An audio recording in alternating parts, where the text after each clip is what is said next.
Theme தனன திறனா.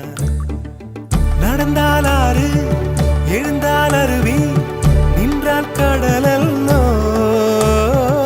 சமைந்தால் குமரி மணந்தால் மனைவி பெற்றால் தாயல்லோ.